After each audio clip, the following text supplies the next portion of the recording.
Okay. Uh, Good afternoon, everyone, and thank you for joining us for our next episode of Executive Edge, the Fundamentals of Business Process Improvement. Presented by the Office of Executive Education at the University of Georgia Terry College of Business, the Executive Edge Speaker Series features discussions with corporate thought leaders and business school faculty offering in-depth previews of our cutting-edge executive programs. My name is Jason Parrish. I'm the Associate Director of Learning Solutions for the Terry Executive Education Center in Atlanta. And I'm going to be your host for today and for the continuation of this series right here on LinkedIn Live on select Wednesdays at noon. For today's discussion, we plan to highlight our business process management program for executives. With an eye toward major IT initiatives, this program is designed to help business leaders reduce costs and boost efficiency by introducing methods of discovery, documentation, visualization, and process improvement. Joining me as our presenter for today is our faculty instructor for the program and the Vice President for Information Technology at the University of Georgia, Dr. Timothy Chester. In his role, Dr. Chester is responsible for the implementation and accessibility of information technology and systems for the entire university. He's a key contributor to the technology vision for UGA, providing the thought leadership and tactical perspectives necessary to guide the university in developing effective IT. Dr. Chester comes with more than 25 years of experience as a Chief Information Officer, responsible for implementing large-scale ERP and IT systems in multiple organizations, driving up to $1.8 billion in revenue. Given the vast amount of experience you have under your belt, Dr. Chester, we're certainly excited to hear your perspectives on business process improvement today. And from here, I'm going to hand it over to you and to do the presentation. I will jump back in to take questions from the audience afterwards. Well, thank you very much, Jason. I appreciate the opportunity here. Jason, do we have it set it up so everybody can see my iPad screen? There we go. That looks good. Well, let's start with just kind of let's start at the 100,000-foot view here. On this slide, we've got some of the leading companies across many vertical industries here in the United States. What would you suggest might be one of the most common things about all of these vendors? In some ways, they seem, uncommon, making coffee, shipping packages, selling goods, making computers, banking transactions, credit transactions, telecommunications. But at the end of the day, each of these organizations is really well known within their vertical industry for being one of the real exemplars at continual business process improvement. In fact, the CEOs of each of these companies would tell you it's that culture itself of constantly refining, looking for opportunities to eliminate waste and defects that allows them to continually reinvent themselves and improve the ultimate value that they provide to each of their customers. In this seminar today, we're going to give you a brief preview of what business process improvement looks like with an eye towards the executive education course that we've made available through the Terry College of Business, but also to give you an outline of the course that I teach undergraduates here at the University of Georgia. To begin with, we really need to kind of define what a process is. Process views tend to differ from transactional view. A transactional view of the world will think that every transaction that comes through Amazon, you're buying dog food versus you're buying clothing versus you're buying anything that you might need from your house. It's simply a transaction. But from a process view, that sale of goods through Amazon.com looks quite a bit differently. It's a collection of events. You receive a sale, you ship the goods, associated activities, picking the product, packing the product, delivering it to the shipper. A series of decisions could be everything from pricing to the type of shipping that is used. That process involves actors, employees that play different roles, different functions, picker from packer, from delivery person, resources involved, computer systems, so on and so forth. And collectively, all of those things together produce some type of value at a cost, but that valued good is delivered to a set of customers. Organizations that continually improve these processes are able to deliver greater value to their customers simply because they are able to continually reduce that per unit cost of each of their individual processes and transactions. Over the last 25 years, working primarily within the higher education vertical industry, I've been a part of numerous, almost 8 now, ERP system implementations. Every large business, whether it's large or small, has systems that manage their customers, systems that manage their employees, systems that manage their revenue and expenses. And then if they are in the manufacturing business, they'll also have systems that manage the processes by which goods are produced and managed by the processes by which supplies are procured for the production of those systems. Um, there's been a constant paradigm change over the last 25 years. If you go back 30 years or more, most of these systems would have been built by businesses themselves. And then you kind of move into the 90s with the advent of products like SAP, Oracle, Oracle PeopleSoft. We moved into a phase where we buy these systems. In fact, they were actually quite monolithic. You would buy each of these major monoliths, major modules of ERP systems from one vendor. And now we've kind of moved into the integrate phase, where at our core, we're buying systems that do our core functions, but we might be layering smaller systems around them, which perform very discrete functions. And then we integrate those systems together. So at the University of Georgia, we have a student information system that manages our customers, but integrated into that system is a recruitment platform called Slate that we use to recruit students. And then also integrated into this platform is an e-commerce product called TouchNet, which accepts electronic payments, be they checks or credit cards for tuition and fees. And then in this integrate phase, we integrate these systems together. Most businesses will tend to be constantly involved in one of these phases of these systems. You're either implementing new systems,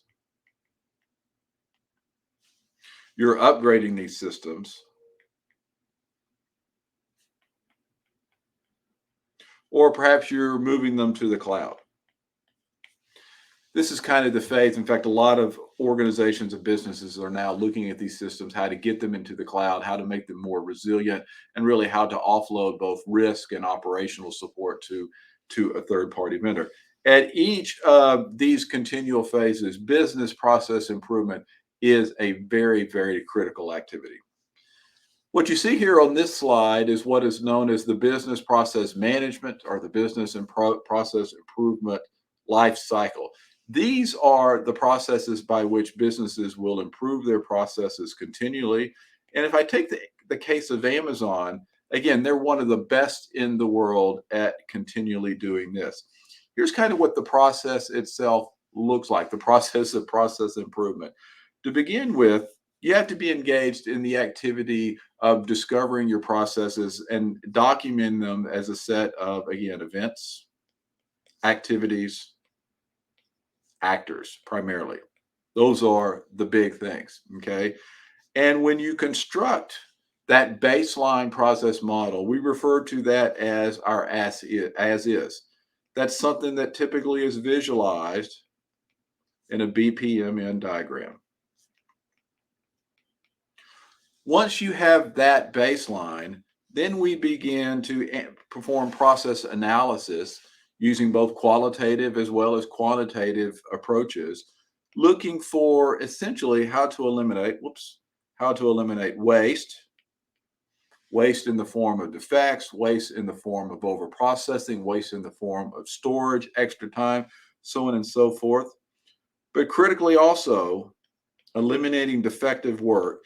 Defective work is the exponential multiplier that drives up process cost on a per unit basis. And the more that you can eliminate defective work within your processes, the greater the opportunity to exponentially reduce the per unit cost of those transactions.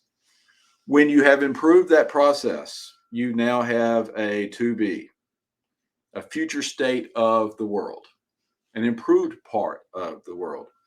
And then you simply implement that improved process.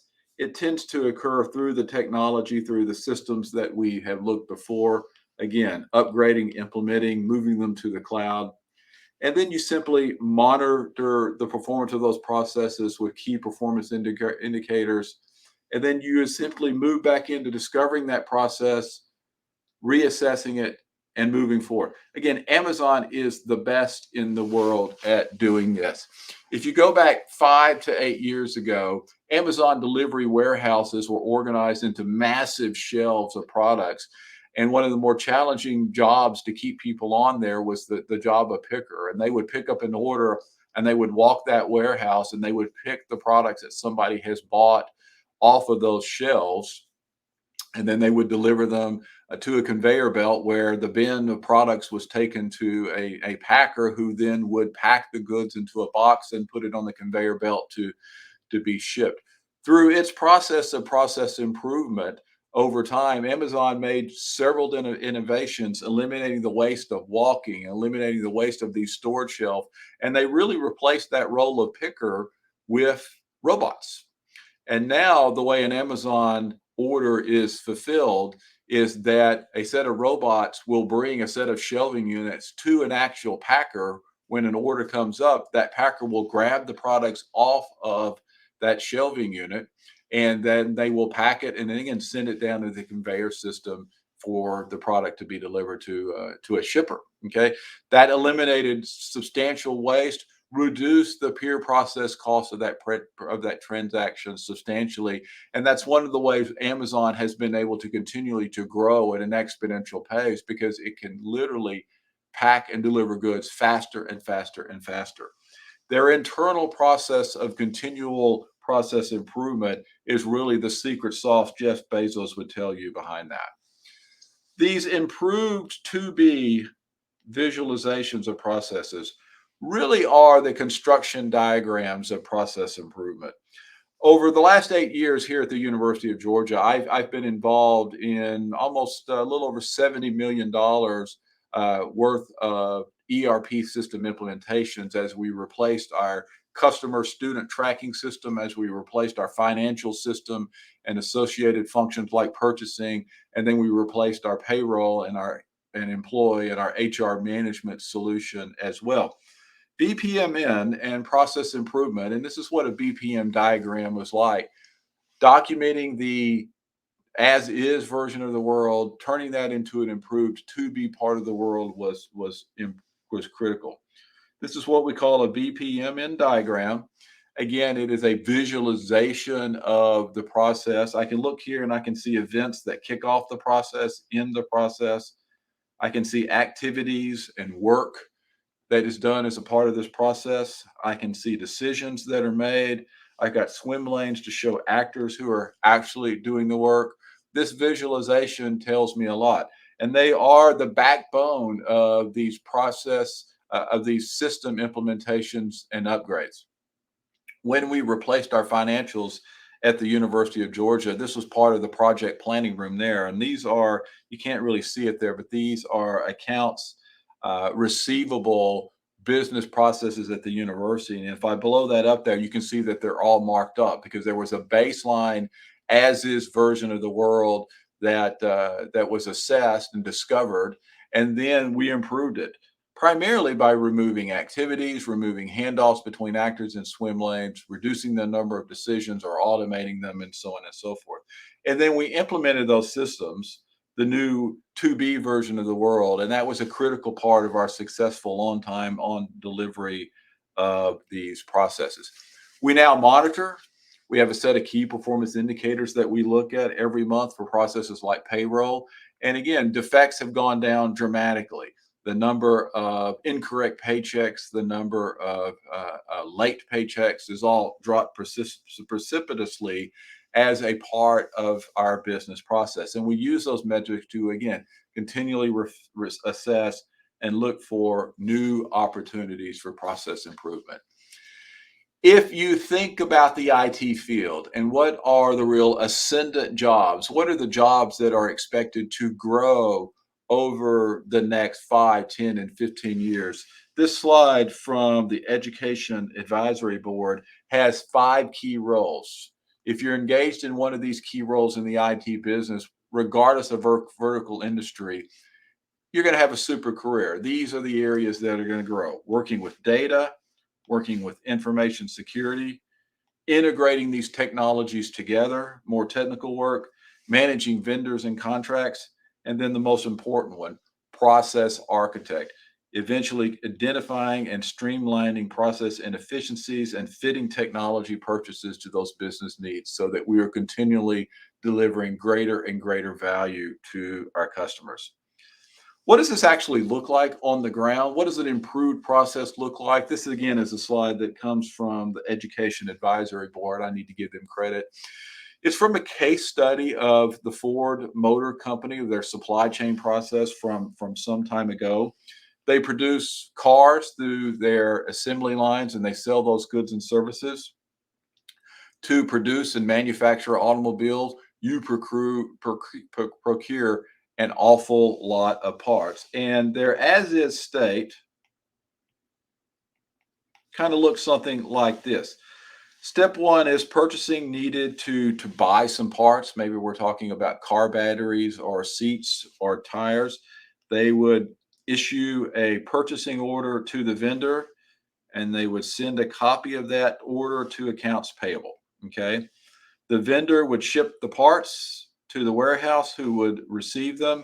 And upon receipt, the warehouse would then send a signed copy of the shipping manifest to accounts payable. Accounts payable at the same time would receive an invoice from the vendor. Now, in the real world of business, what you order from a vendor at a certain price is not always what they deliver to you, nor is it always the price that they charge you in the invoice. So accounts payable had the huge task of reconciling what we ordered versus what we were billed for versus what we were received. And if those 3 things matched up, they would cut a check and they would pay the vendor. But frequently, those things would not match up, which results in defective work. And you've got to ship that invoice back to the vendor and say, this is not what we received. Please correct it, or please ship us the right products. Okay. The as-is state, the accounts payable staff was 500 individuals. That's a huge department, but of course, Ford Motor Company is a huge organization.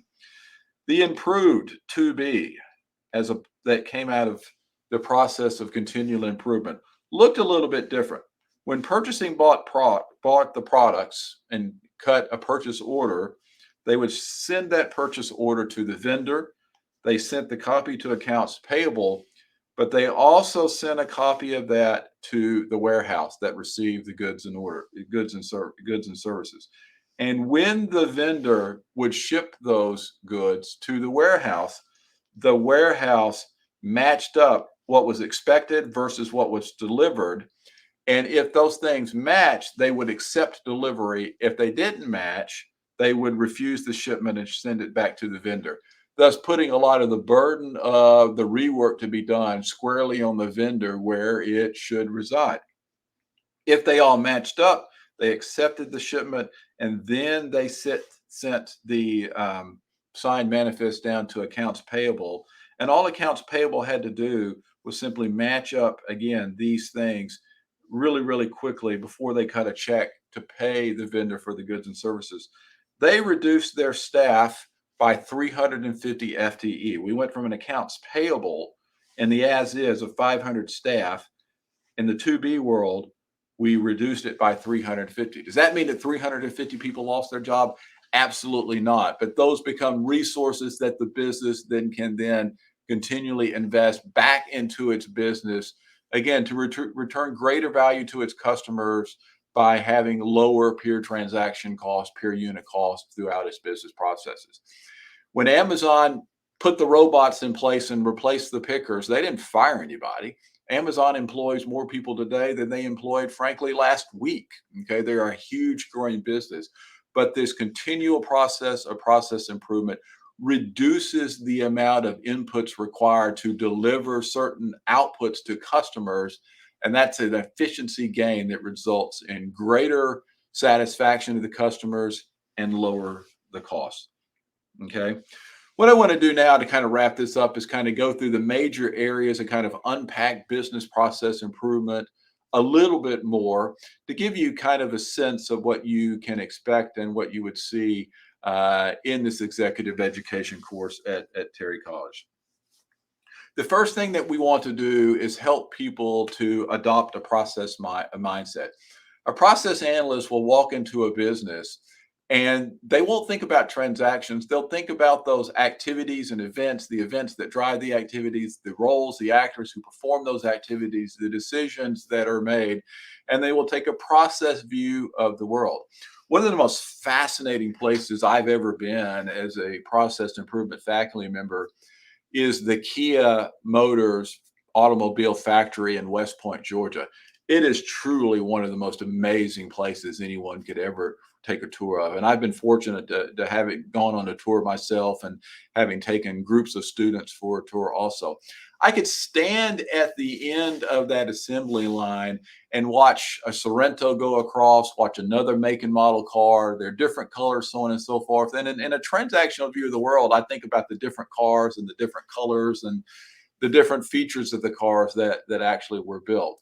But if I take that process view of what's going on there, I think about what are the events that trigger orders in cars to be built. They're orders that come from Kia car lots. And then I think about the activities that start with the stamping of the steel and the welding of the steel and the painting of the frame, and then the assembly line and all the different activities that occur from putting in the engines and the seats and putting on the tires and so on and so forth.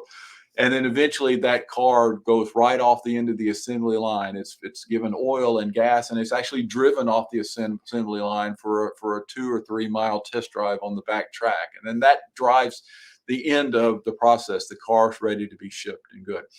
A process analyst will think about what's going on in a factory or a business like that as a process view, the activities, events, actors, and so on and so forth, as opposed to that individualized transaction view.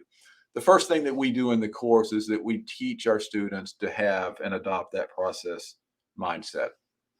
And then we teach the BPM modeling, how to produce these visualizations of these diagrams, because they're really, really important for documenting the processes thoroughly, as well as giving that baseline that we can then improve. This is a quick, again, diagram that shows me the actors and lanes who do the work. The blue boxes are the symbols that show me the activities to be done. The orange triangles are decisions that are made, and so on and so forth. And many times what we discover in business organizations is that when you interview people about what their work, they tend to maybe understand their part of the transaction, but they don't have any kind of view of other people's part of the process as well. So by producing this as is version of the world, this visualization, this diagram, we can get all of those people around the table. We can put the visualization in the center of the table and help drive a better, thorough, holistic understanding of process at the business. And that really gives you a strong platform then to have conversations with the employees about how the process itself can be improved. To do that, though, before you go out and do the diagram, you've got to basically do the process discovery. You're going to do a lot of interviews with people to talk about processes, work, and how work flows through the organization. You're going to look at a lot of documents, policy guides, policy manuals that tell us the way processes aspirationally should work. Okay. Many times we interview people and we get different views of a process and we get conflicting views of a process. Perhaps somebody has a different understanding of what somebody later does when work is handed off to them. We'll conduct workshops and we'll get all of those people in the same rooms together to try to reconcile those process views to make sure that we have an accurate real world understanding of the process. We can use automated data mining tools out of existing transactional systems to get computer AI driven maps of processes, and we can compare the real world data that tells us how a process is executing versus what people will tell us aspirationally it should be executing. And the gaps and differences become really strong, rich fodder for thinking about ways in which to improve the processes. In many ways, when you're doing process discovery, you're a part detective, you're certainly part armchair psychologist as well as business analyst. And this is part of the skills we teach in the course. Process mining, I mentioned before, is kind of an automated AI driven way of building process maps. And here, these aren't necessarily BPM diagrams, but they're very, very similar. Each of the little blue boxes here represent an activity, the flow of activities. Existing businesses with existing workflow systems and transactional systems collect lots of data on steps to completing a process. One of those here at the university I think of is the process of filling a job, hiring an employee, and how positions are created, how they're updated, how they're posted, how they're filled. You can actually get the logs out of those systems, run them through one of several commercial products that are available, and the software product will give you a real world map of how the process is executing. It'll tell you what the activities are, but more importantly, it'll tell you how long these activities take to execute and how long it takes for the next step to be executed. Because a lot of the waste in processes is you might have a process step that takes 5 minutes to execute, but it goes into a queue and waits 2 weeks for the next actor in the workflow to execute that 5 minutes. Okay. And one of the reasons why it takes so long to get the work done is because people are constantly exerting political pressure to perform on that single employee. And many times the work is getting moved throughout the queue from the bottom of the queue to the top of the queue because somebody with political power or organizational power calls and says, "Can you get my stuff done to me for a favor today?" And that creates throughput problems for the organization. And that's why maybe it takes 2 weeks for an employee to get something done that takes 5 minutes. Okay. The process mining tools will give us the data from a real world system that shows us how long it takes processes to fully execute. And again, creates a strong baseline that allows us to think about ways in which to improve the process. As a part of the process discovery phase, you're going to get a lot of feedback. When you ask people, tell us about your work, tell us how it can be improved, tell us about some of the challenges, who are the problems. They typically will give you, for their work itself, an aspirational view of the world. And they tend to give you the best feedback you tend to get about when we're in my swim lane, I just need more resources, right? Or I need less work and I need more time. Most of the problems that affects that comes from those people in the other swim lanes. Okay.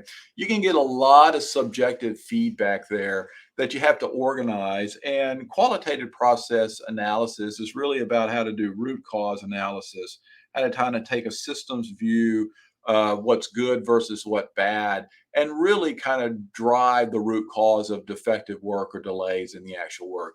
This is how you kind of deal with a lot of subjective feedback, and you deal with it in ways that objectify that feedback, and you know that you have some sense of baseline truth that allows you to move forward to improve the process. Pareto charts, fishbone diagrams is some of the tools that we teach is this part of the course. They can help you take a lot of subjective feedback from a lot of people and turn it into something that's a little bit more objective. Okay. Quantitative process analysis is the math. Okay, it's where we actually use KPIs to benchmark the cost of a process and improve that process. The thing that I always teach in this class, it's best to understand efficiency and productivity in processes as a reflection of the per unit cost.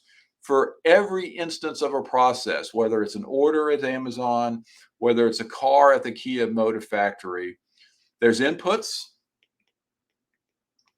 and there are outputs. With your as is version of the world, you should establish a baseline for what that per unit cost is. And those inputs are people, materials, and time. And the outputs are simply whatever good or service is produced that is then sold that provides some value to a customer. There's only two ways to increase productivity and efficiency. Okay. You either do it this way, you hold inputs constant and you increase outputs, therefore reducing per unit cost by producing more with the same amount of investment. Or you do the opposite, you reduce the amount of inputs to produce the constant same amount of outputs. Again, therefore reducing the per unit cost by producing more or producing the same amount of outputs with less resources. Okay. That's the only way that you do it. And again, you do that through one of two ways, eliminating waste and defects. When we go through the quantitative process analysis module in the course, we teach you how to use simulations of processes to actually come up with these per unit cost estimates, which allow you to objectively say whether or not an improved as is a 2B version of a process really represents an improved process. Kind of the methods for improving the process comes down to two things: waste and defects. Eliminating them. There tends to be 7 main forms of waste. We're going to teach you what those are. We're going to use the principles of Lean Six Sigma to understand waste and defects within in a process. And one of the critical concepts we'll focus on is known as WIP, or work in progress. In any process system, the more work that piles up, the greater size of the queue, that always correlates with an increase in the number of defects, as well as an increase in the time to completing the process to deliver a good or service. And with that understanding, we're liable to have a conversation about process flow, which is critical to improving the throughput of processes. That example that I gave you a few minutes ago, where you've got an employee, a good employee, an honest, loyal employee who cares about their business, who continually is barraged by phone calls and emails by people higher up in the organization saying, I need this today. Can you get my work done for me today? And they'll move that work from the bottom of the queue or the middle of the queue to the top of the queue, and they'll put it in front of others who are actually waiting. That creates a massive amount of work in progress because you got reduced throughput into that system. And it is actually, if you actually refine the process to where the queue is managed effectively and you don't have these bottlenecks and you eliminate the queue jumping by others, you will actually dramatically increase the amount of throughput through the entire system, which will result in people getting their work a lot faster. And that's one of the things that you want to do. And again, in order to, with the same amount of inputs, to improve that throughput to deliver a lot more outputs. This concept of flow and work in progress and how they relate to one another is a critical part of the course. The last couple of things we'll talk about business process automation technologies, particularly within the financial services industry. There's what's known as the decision model, which is an automated way to take complex decisions and to derive rules from those decisions and to automate that as a part of an ERP system. This is heavy within the financial services industry. If you've ever gone to a credit card website and filled out a form requesting a new credit card and you've got a decision automatically, no human made that decision. It was a rules-based engine like the decision model that looked at your credit report, that looked at your income and so on and so forth, and made the decision based upon a rules-based understanding of the decision about how much credit to possibly extend you. This is another module that we teach in the undergraduate course. This is actually quite complex technology that is not inside of the executive education course, but this is some of the real cutting edge technology that we do with undergraduates. The other thing that we talk about quite a bit is automated workflow technology. The technology is getting quite good. It'll take a BPM diagram and do a lot of the automatic coding for you that will actually automate the process and do a lot of the process automation for you automatically.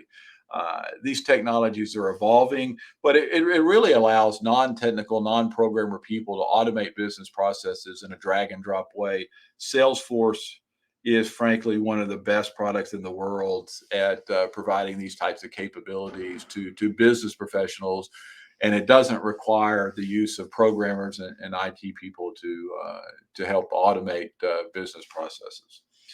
All right, so that's kind of an overview of the executive education course. It's kind of a quick unpacking, I think, at a 50,000-foot view of what business processes improvement about. And these are the tools and the tricks of the trade that, again, you go back to some of these leading businesses from Amazon to Kia and so forth, to FedEx, that had allowed them to continually drive increased value to their customers at a lower cost to everyone. So, Jason, I appreciate the opportunity to speak to the audience here, and I think we got a few minutes here for some questions. Absolutely, and thanks, Tim. That was awesome. That was very informative. So I've been following along here. We've got a few people still on live with us, so we've got a few comments. No questions yet, so we'll give folks a minute here to post questions if there are any. And just so everyone knows, you can just drop those right into the LinkedIn chat here, and we can respond to them. But like I said, we'll give it a second. But Tim, if you could, just from my perspective, in regards to the exec ed course itself, could you tell me sort of the audience you had in mind, or who would kind of best benefit, who you feel would best benefit from taking this course? Yeah, I think, again, if we go back to one of the earlier slides where we talk about every business has these systems, and you're constantly either implementing new systems, upgrading old systems, or perhaps migrating them to the cloud. Business professionals who, not necessarily IT people, but business professionals who are working on those inside of those implementations as functional leads, this course is for you. This course breaks down again and provides you with the essential toolkit that really is essential to delivering these processes well. Of all the failed ERP implementations or upgrades that I'm aware of, and there's a lot of them out there, it almost always happens because the system proceeds to the project proceeds to the implementation phase without a good understanding, not only of the as-is view of the world, but completely missing the opportunity to improve those processes to a 2B version of the world. So anybody that's involved in system change and system upgrades or system implementations, this course is for you. All right. We've got a few questions coming in here, looks like. Let's see. How should management navigate the politics of queue jumping by senior academics? Well, to begin with, I think the understand this is a unique challenge in more politically oriented businesses, of which, frankly, my vertical industry, higher education, is one of them. The medical field is another one. Doctors, political power, clout, so on and so forth. It begins with executive support and at the CEO and the vice president level for basically establishing that you're going to have well-run processes that respect the process, right? And if you've got that kind of support, you then can kind of have the ability to set firmer boundaries around people whose job is to work a queue of activities to accomplish some value good. And if you do that, you'll actually drive throughput up so much that the calls for queue dropping will drop because people get their work faster, right? Okay.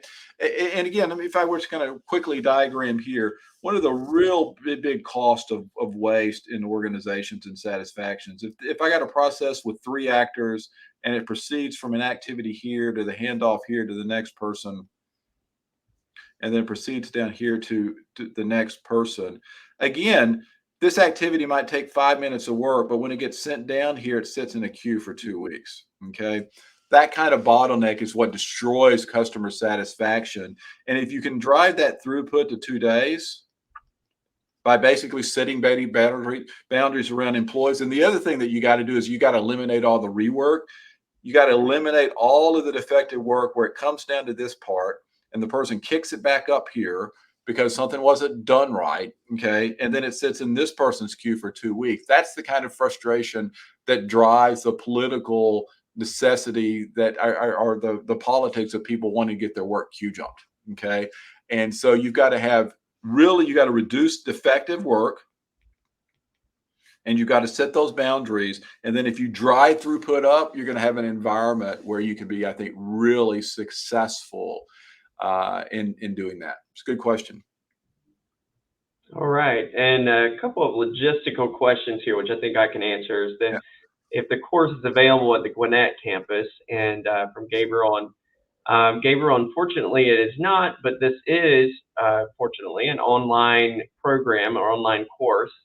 So, and it's self-paced, starts on September 20th, and you can take it from anywhere. Yep. So, And all the it's all online videos with exercises and quizzes, self-paced, but you have access to me and the entire cohort of students through GroupMe. You can hit me up at any time, and I'm usually responsive, and unless it's overnight or something like that. And so you certainly are also more than welcome and free to come to my undergraduate office hours on Tuesdays and Thursdays through Zoom, and we can have a conversation about your real work or the coursework or whatever you'd like to talk about. all right, and Gabriel was also asking if this presentation will be available later, so that's good for the audience to know. It will be. We are recording this, so we will post a copy of the recording online here shortly after we wrap up. So you'll be able to access that, and I'll send out a link as well. So let's see, we've got a few more comments here. Let's see. Here we go. Brendan says this reminds me of AWS step functions / state machines that link up with Lambda, etc. for serverless workflows. Mm-hmm. Will this be too far removed from being useful to optimize building these automated workflows? I think Amazon, again, eats their own dog food. So the Amazon Web Services platform, Amazon.com, is built upon that. And so the series of all those tools that you've described there, Brandon, Lambda's a tool, so on and so forth, are really good building block tools that can be brought together for strong process automation. But remember, the technology is only about a third of really good processes. It's the people, and it's the process view and all of the types of continual improvement activities we've been talking about that are a prerequisite and necessary and sufficient with good technology for good technology automation. All right. Let's see if we get any others here. Okay, so I think that may be it from the audience here. We'll see if any trickle in as we wrap things up here. Just wanted to say in closing, everybody, that or to say again, the business process management course is open enrollment, offered through our executive education center here for the Terry College of Business, and it starts on September 20th. You can enroll between now and then. As Dr. Chester mentioned, it is online, it's self-paced, it runs through November 19th, so you've got some time to wrap things up. And you'll also have access to Dr. Chester along the way as well. So for details about that, if you want to learn more, certainly reach out to us right here on LinkedIn. I can follow up with you directly. There is a general overview on our website. If you go to terry.uga.edu/executive, you'll be able to find the course there with more details and a bit of an outline and registration details as well. And that's it for today. And we hope to see you again in 2 weeks. We're going to be talking about Lean Six Sigma with Dr. Troy Montgomery and Dr. Don Addison. And just remember to follow us on the UGA Executive Education page here on LinkedIn for the latest updates on our programs and this series. And until next time, be well and be safe, everyone. We appreciate you joining us today. And thank you, Dr. Chester, very much. Yeah, my pleasure.